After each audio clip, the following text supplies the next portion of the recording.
Umfowabo womshayeli obeshayela itekisi ebithwele abafundi uthi kubuhlungu ukuzwa abantu bekhomba ngenjumbane uNkosinathi Maphukatha ngale ngozi enyantisa igazi edlule nabafundi abayishumi nomuvo.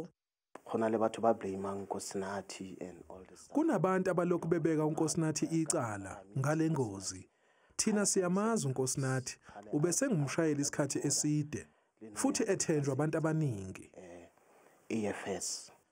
Umndeni kaNkosinathi usuqinisekisile ukuthi uzomfihla eEastern Cape edutshwa nokuyilapho abadabuka khona.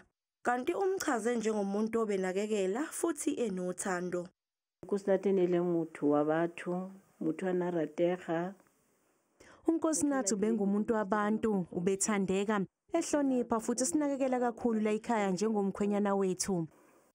Umama kaKhothatso Sesing obeneminyaka eyishagalolunye ongomunye wabafundi abayishumi abashone kule ngozi uthi ingane yakhe ibithanda kakhulu ukuhleka futhi ibiyenza kahle esikoleni ikakhulu esifundweni sezibalo. He excelled at mathematics. I don't know how, but I think maybe the connection between the father, because he is the one who would help mostly ka di homework tsa maths. Inkonzo yesikhumbuzo salabafundi izobanjelwa eGrace Bible Church eCarltonville, kanti umshayeli wemoto okuyiyona eyashayisa itekisi elithwele abafundi uselashwa esibhedlela ngaphansi kweso lamaphoyisa.